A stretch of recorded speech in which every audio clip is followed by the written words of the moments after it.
और आप अलैहिस्सलाम के जितने भी आमाल और अफ़आल हैं उनको अपनी जिंदगी के अंदर लाने की जरूरत है। इमाम बुज़ीरी अलैहि रहमत at-तरग़ीब व तरहीब में एक हदीस लाए हैं और हदीस का ताल्लुक एक वाक़ये से है। अल्लाह के नबी सल्लल्लाहु अलैहि वसल्लम की मजलिस में उस नौजवान से मुलाकात हुई, लेकिन अल्लाह तबारक व तआला ने अपने महबूब को जवान वो कमाल वो अमल का अता फरमाया था कि एक ही मुलाकात में अल्लाह के नबी सल्लल्लाहु अलैहि वसल्लम अपना बना लिया करते थे।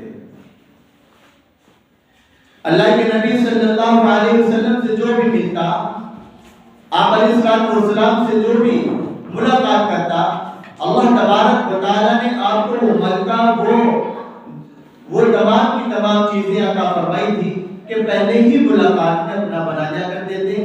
मीठी मीठी बातें अल्लाह के नबी सल्लल्लाहु अलैहि वसल्लम ने उस नौजवान से की। दिल खुश हुआ, ईमान नसीब हुआ और जब जाने लगे, उनका नाम जाबिर बिन सुलैम था। हजरत जाबिर बिन सुलैम रज़ियल्लाहु तआला अन्हु जब नबी करीम सल्लल्लाहु अलैहि वसल्लम की मजलिस से जाने लगे तो अल्लाह के नबी सल्लल्लाहु अलैहि वसल्लम से फरमाया कि आका मेरे दामन में हिकमत के मोती डाल दें। क्या अल्लाह के नबी सल्लल्लाहु अलैहि वसल्लम ने उनसे यूं फरमाया कि नमाज पढ़ना, रोजा रखना, हज करना, निसाब के मालिक हो जाओ तो ज़कात अदा करना? नहीं, बल्कि अल्लाह के नबी सल्लल्लाहु अलैहि वसल्लम ने सबसे पहला जुमला उनसे ये फरमाया तुस्कुरना अहदा, कि किसी को भी गाली न देना।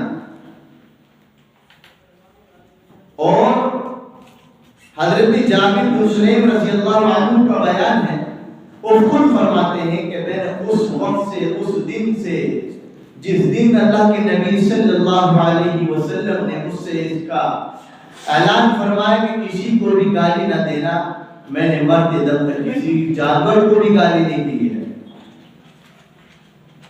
हमारा बच्चा बड़ा होता